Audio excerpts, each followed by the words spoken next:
about that. Time to talk about A Nightmare on Elm Street Part 3, Dream Warriors.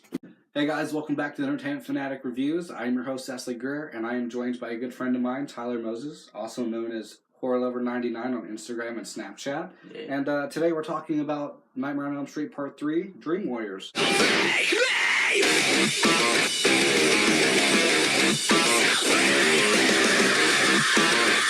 Well, this is actually my favorite in the franchise.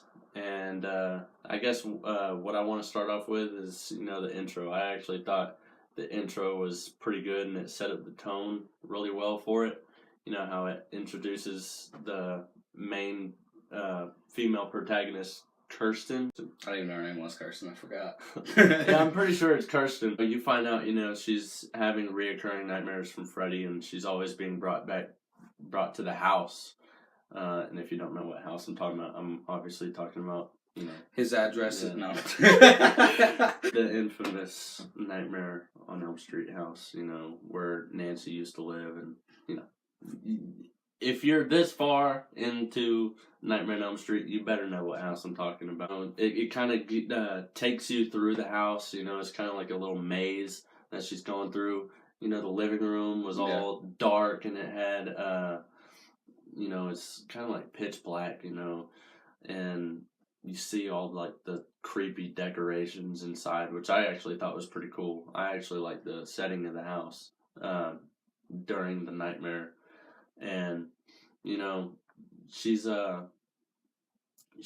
trying to get this little girl that she finds down in the little cellar boiler area, and I thought it was really cool whenever she got her, and of course she's trying to get her away from Freddy, and she takes her to this one room where it has a bunch of hanging kids, which I thought was pretty cool. And in a way that reminded me of Jeepers Creepers a little bit with the cathedral, because I'm into that dark stuff. And whenever she finally gets away from Freddy, because there's this part where he kind of traps her for a second and making her run in place while he's trying to catch up. She obviously gets away from him, and then she's holding the girl and she's like, "Oh, you're hurting me," and you're like, "Oh my God, is she dying?" And you look down and she's already dead. She's a skeleton. So I mean that's what wakes her up. Yeah, I appreciate you coming with that because I don't have to talk about that now. So the thing I want to start off with is Freddy himself in this. I think he looks the best in this film. He is also very menacing. Not as menacing as Part 2. That's the one thing you can give Part 2 is that Freddy is terrifying in that film. But I think Freddy looks the best in this film, or the second one. And this may be the start of the official one-liners and everything, but I think this film has the best mixture of comedic Freddy and horror Freddy. So yeah. I agree. That's my main positive with this one is Freddy himself. Like the first three films, my main positives are Freddy. So yeah, I like how he looks in this one too. This is probably my favorite. I think the story is powerful, and I think the setting is probably the best setting we get in the entire franchise. It's set in the mental asylum. It's supposed to be the last of the Elm Street last kids. of the Elm Street kids, which you get about 20 other sequels. Given that one line. Yeah. I really like the mental asylum setting. It gives it that really creepy vibe, which I obviously love. Yeah. I do like that we actually get a backstory with Freddy. I mean, we already get, in the first two films on how Freddy died, but he's the son of 1,000 maniacs, and it going back in time and showing us that, 100. 100? Yeah. Same bastard thing, son of 100 maniacs. Yeah. It doesn't really, go real deep into his backstory in this one. That's more for, what was it? I think that was 4 or 5. But 5? I don't know. This one introduces you to Freddy's mom, who was the nun. The thing that I like is that our doctor, he's the doctor, right? Yeah. Yeah, our doctor is haunted by Mrs. Krueger, and I thought that was pretty cool, I thought that was cool, too. Yeah. Yet again, that's just a, plot drive. Yes. I didn't really like the doctor that much. He's not that bad, but I thought he was, Could have been better. I thought he was pretty wimpy. I didn't really like him that much. No. He just wanted to get into Nancy's pants, really. I was about to say that. I think this film has some very great deaths and very great Freddy one-liners, of course. We got Welcome to Primetime, Bitch. We got What a Rush. But yeah, I do like the girl that wants to be on TV. I like her to death. And I like, I forgot his name, but it's the dude. It's the guy who, makes the little puppets and hangs them up on his wall. Yeah.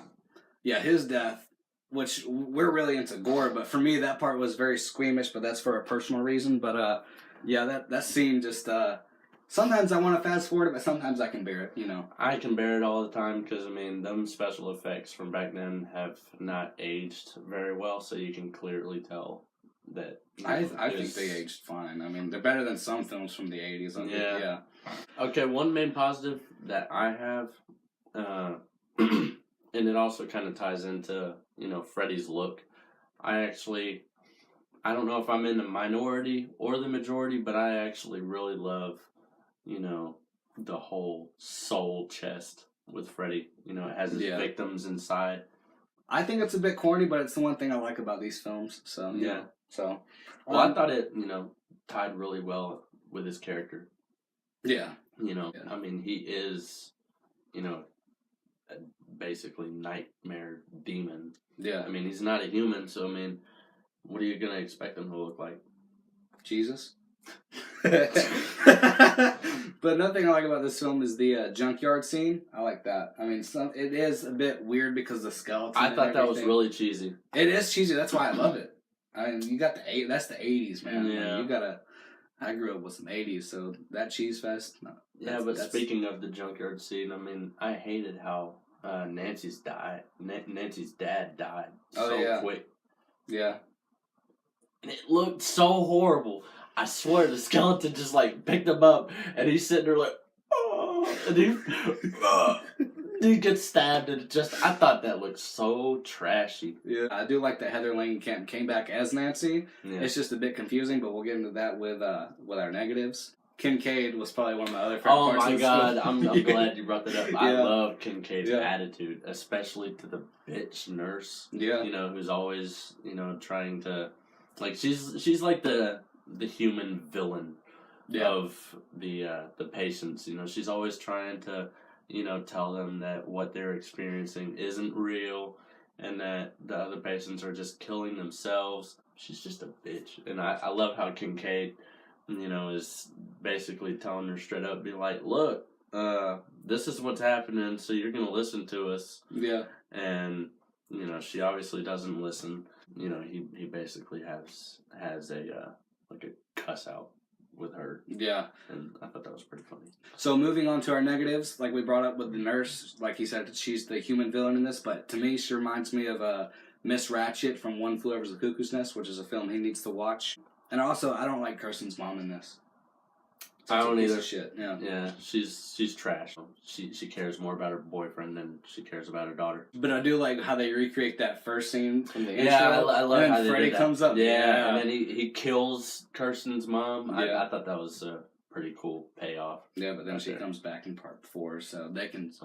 Yeah, you don't remember that? I forgot. Yeah. Okay, so my main negative with this, and I think it's something that he can agree with, was the ending to part 1, which I said that I'll get into with part 3.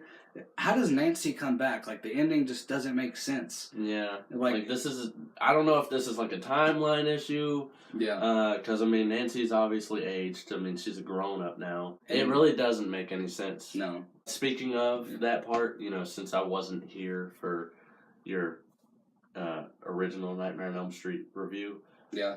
Since we're talking about trashy effects, I thought that looked so bad whenever Freddy, grabbed Nancy's mom and pulled her through the little window of the door. Yeah, I forgot to bring it up, so... I thought that looked like shit. Yeah.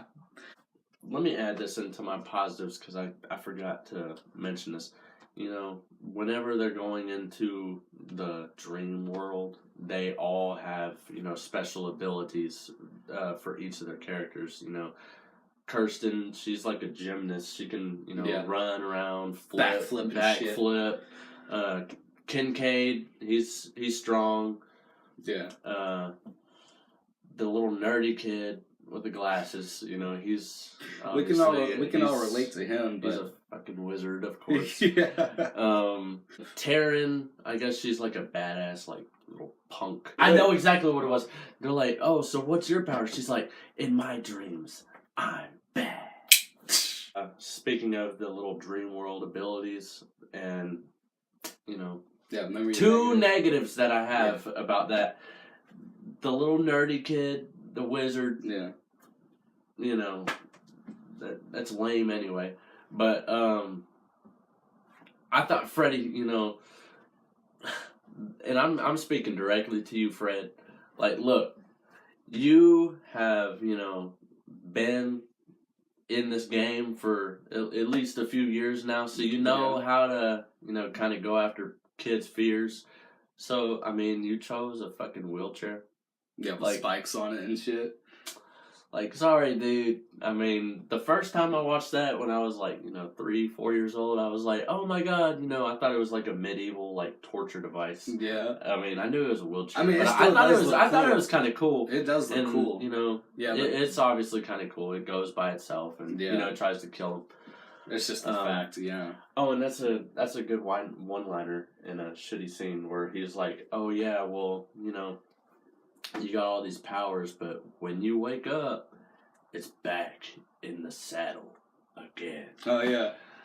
The other main negative that I have about the dream world ability, what's the name of the kid who's quiet? Joey. Yeah, Joey. He's quiet throughout the whole movie, and you know, I don't even give a shit if he talks or screams or whatever, you know, because I didn't give a damn for his character at all. Okay. I'm honest. One thing I get is he had a tattoo of a teardrop at the beginning of the film, and later on you don't see it. Yeah. What? You know. Okay. His power is his voice. Yeah. I mean, it makes sense, but it's Freddy just the way, is, you know, literally about to kill everyone. He's brought them to this room full of mirrors, and there's multiple Freddys.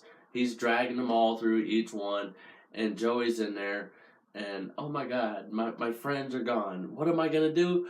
Ah! I start screaming, and you know that basically gets rid of Freddy. Or my last positive with this, I forgot to bring it up, but you care for most of the characters in this film, you know, in the asylum and everything, and you actually get to know these characters. So I really like that about this film. I gotta say, I like Freddy's death in this movie. Yeah. I like how, you know, obviously what they're gonna do to his physical body, which is, you know, just a skeleton, is. I liked how it kind of, you know, brought back to what, you know, Freddy, you know, I mean, the doctor, he's burying Freddy's skeleton, and then he gets the cross. He throws the holy water on him first, and it shows, like, you know, like the burns. Spots, yeah. And he's, you know, he's freaking out, and, you know, and then he puts the cross on his head, and it, like, burns him in the forehead, but that makes him disappear. I'm not religious, but I like that. I'm not religious either. Cool. Yeah. And this is actually my main negative for this film, even though there's a couple. This is the best that, you know, we've ever gotten Nancy in a Nightmare on Elm Street film. And, you know, if you think about it, she wasn't even really in it that much. Yeah. And she fucking died in it. Freddy killed her by making him seem like he was her dad. Yeah. Now, I'll give him that. It took me by surprise. She should know. It really took me by surprise, because she should know. You know, I mean, her dad was a piece of shit. I wasn't expecting him to even be an angel. Yeah. And he started flying down. Oh, I'm here. You know, give me a hug. Bye. Yeah. And Freddy killed her. Like, oh my god.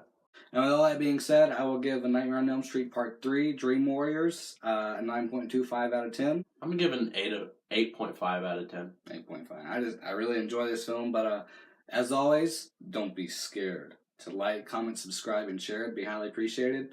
And peace. My mom was going to be like, he's rude.